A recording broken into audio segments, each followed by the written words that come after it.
The Quran is considered by the majority of the Muslim community as being the greatest miracle of the Prophet Muhammad, and the Quran contains a significant amount of prophecies that Muslims believe were recited by the Prophet Muhammad, which were revealed to him by God. Now in this episode of FTD Facts, I'm looking at 10 prophecies by the Prophet Muhammad. Hey guys, my name is Leroy Kenton, and for this episode, not every prophecy mentioned is going to be directly from the Quran. Some will be from the Hadith, which is a collection of the words and actions recorded of the Islamic Prophet Muhammad. So let's jump right in. Starting at number 10, we have Palace Mosque. Now you'll find in the Hadith that it is said that the mosque would be like palaces. Muslims believe that even though the Prophet had said that any house of Allah should be kept simple, mosques over time became more and more grandiose, with huge domes, marble floors, lavish carpets, and all sorts of fancy fixtures. The prediction at number 9 was that Pharaoh at the time of Moses will be found. Now there's great debate as to the identity of the Pharaoh in the time of Musa or Moses. However, it is believed that based on the Quran, it was Ramses II that was Pharaoh at the time.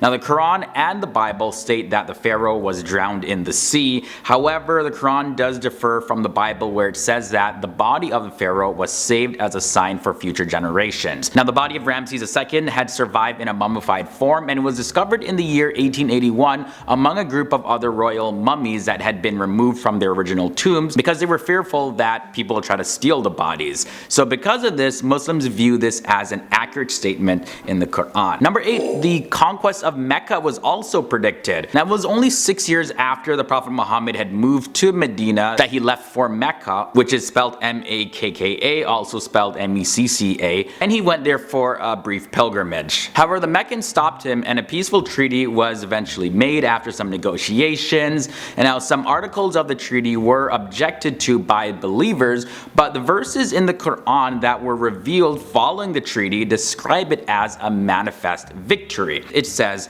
"In truth, God fulfilled the vision of his messenger. You will surely enter the sacred mosque if God wills, in full security. You will have your heads shaved, your hair shortened, and you will have nothing to fear. He knew what you knew not, and he granted besides this near victory. He it is who sent his messenger with guidance and the religion of truth, that he may cause it to prevail over all religion.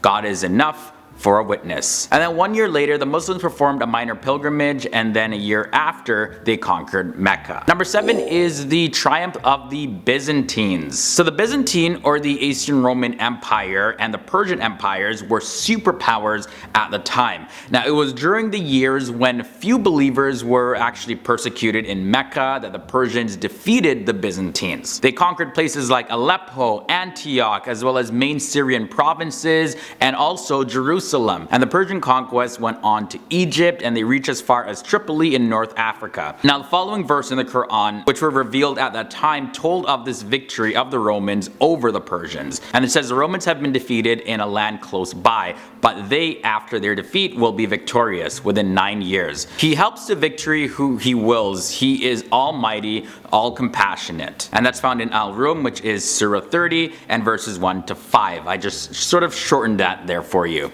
Then Heraclius, the Roman emperor, attacked the Persians and beat them within a few years. The Mongol Invasion comes in at number 6. Now the Prophet Muhammad is believed to also have predicted the Mongol Invasion, saying these words, "The hour will not come before you fight against the people with red faces, small slant eyes, and flat noses. They wear hairy leather boots." The prediction of tall buildings comes in at number 5. So the Prophet mentioned that there would be signs forewarning the approach of the last days. It was said that barefooted Bedouins would be competing in building tall buildings. And like today, if we look in the Arabian Peninsula, we can see that Arabs who used to be herders of camels and sheep are actually really competing to make tall towers. You can find some in Saudi Arabia, as well as extremely tall buildings in other various Arab-speaking places over in the Middle East. Government forms were also predicted. Now the Prophet Muhammad is also said to have predicted the forms of government after him.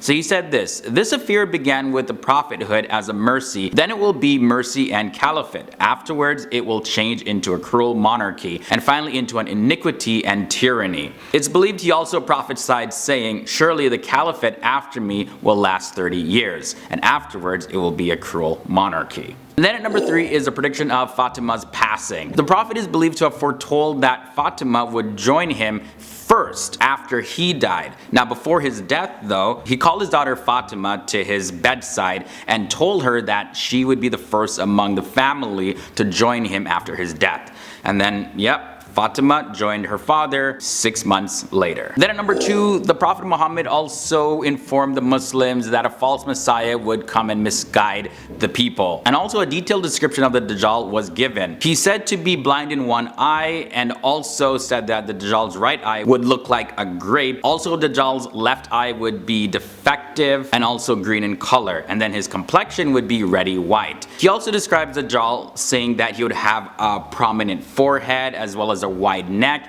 and he would be a short person but also very powerful with a hunch on his back. He would walk with his feet apart, so it won't be like a normal person walking. He'll also have long curly and thick hair, and it's also said that he would not have any children. And the final prophecy is the prophecy of the end of the world. So a considerable part of the Quran talks about events in the last days, right? And the Quran describes how the world will be destroyed and then rebuilt again, and how dead people will be raised and gathered into the place of mustering. And after being judged, they'll go either to paradise or to hell. And the Quran also gives very detailed descriptions of what paradise is like as well as what hell is like. Alright guys, so that was a look at 10 surprising prophecies of the Prophet Muhammad. As always, sound off down below in the comment section. Let me know your thoughts about this, and what other prophecies do you believe were mentioned in Islam? Sound off down below. Now before you head out, here's a related video. You can just tap the annotation right here. It'll take you straight to it. I also have some other good stuff down below in the video description section for you to click on. And if you haven't done so already, hit that subscribe button, ring that bell. That way you'll be notified of our future FTD Facts episodes. Alright guys, it's been awesome chatting with you in this episode. I'll see you in the next one.